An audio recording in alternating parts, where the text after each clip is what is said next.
10th, this is where it starts to get juicy. So 10, 9, and 8 are all very good teams. That could easily win the flag, honestly. Because from 10 to 1 for me is just like actual quality. 10, 9, 8 was really hard because it was one spot for three teams for me. In 10th, I've gone Port Adelaide. Um, tough, really tough. Off the back of the Ken thing and the announcement of this succession plan going into 2025, and it just something doesn't sit right for me with Port Adelaide. And I had them missing anyway prior to that, I think. Just off the back of the prelim final exit and the straight sets exits, and they just haven't been able to get it done, and that obviously weighs on a team. You would think. But the Ken thing just doesn't sit right for me because of the timing. Like it feels like you're going into 2025, you should be in a place to contend again, and you announce this succession plan, and is it almost an admission? I think Kane Corn said this actually. Is it an admission that you don't think you're going to get it done under Ken? I don't. Do I necessarily buy into that? No, but I think there's weight to it. And then you add the key position injuries, which I think are massive. You lose Todd Marshall, Brandon Zerk-Thatcher, Asava Radaglia for extended periods of time. So I think they're underdone in those positions. The midfield's great. I've talked about their midfield before. I love their midfield. Zach Butters is gone for a bit as well, though, which is massive. But I just feel like things aren't. It's another sort of vibey pick, but it has this analysis to it. Um, I just something doesn't feel right about Port Adelaide. If they were to make top four and give it another really good crack in Ken's last year, doing it for him wouldn't be shocked at all. But something just doesn't feel right. It's a bit like my Melbourne pick last year. It just didn't feel right to have them in there given things that had happened. Granted, two very different scenarios in terms of the things that happened, but yeah, just it doesn't feel right. So Port Adelaide 10th for me. Ninth is going to ruffle a few feathers, but I've seen a lot of people doing this as well because it has some weight to it. I've got Hawthorn in at ninth. I made this ladder and I set it in stone and I said to myself, I'm not going to change it. And the one thing that makes me question the position that I have Hawthorn in is the coach because I think Sam Mitchell is certified. He's so good, such a good coach. And I think in due time, like if he's not already the best coach in the comp, he's going to be the best coach in the comp in the next 2, 3 years. With Hawthorn, I've had to sort of obviously seasons are different and you can't always compare the performances of one season to the next. But I look at Hawthorn's performance last year.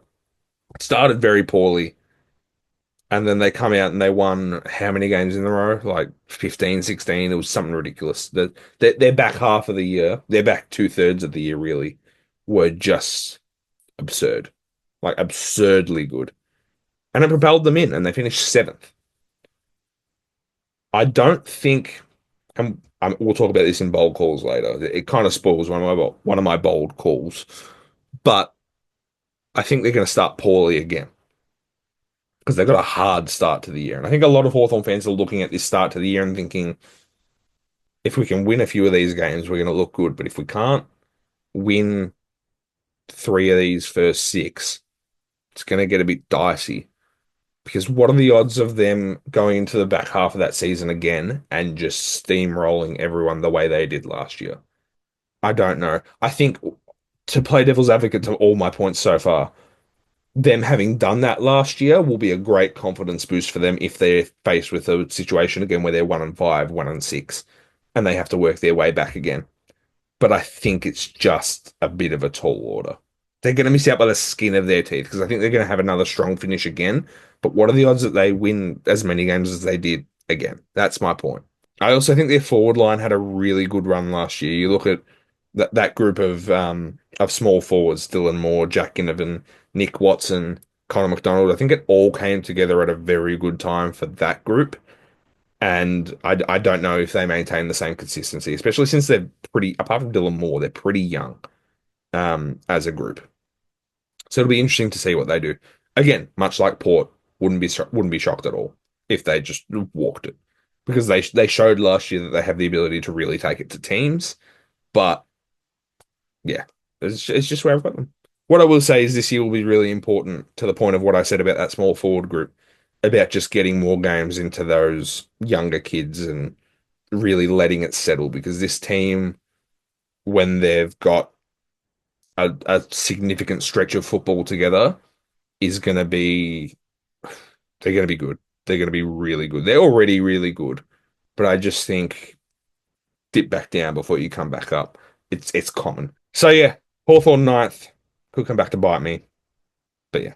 So in eighth, the team that I was really toying with swapping with either of those last two teams was Collingwood. Um,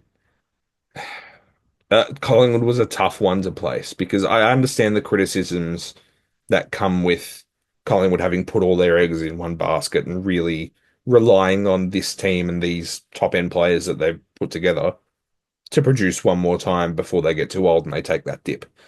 And I also understand that it's very feasible that injuries happen and they don't have the depth to compete. And that's kind of why I've got them eighth because injuries are unavoidable. And there are going to be times this year where I think they field players that aren't really up to scratch, in my opinion. However, when they're mostly fit, Collingwood are going to be a problem. And I think that best 22 is very good. And they've done a good job. Houston obviously coming in is massive for that defense. And I just think they've got this 22 in a place where it's ready to compete. However, as I said, injuries are unavoidable. They're going to happen. And there are going to be times where there are players that aren't really up to scratch. So I don't think overall they're going to be as good as, especially the top end teams, the teams I've got in the top four, top five. I don't think they're going to be as good as those teams, but it will be enough to make the eight, I think. And from there, final situation, teams that perform under pressure consistently, you look at Collingwood.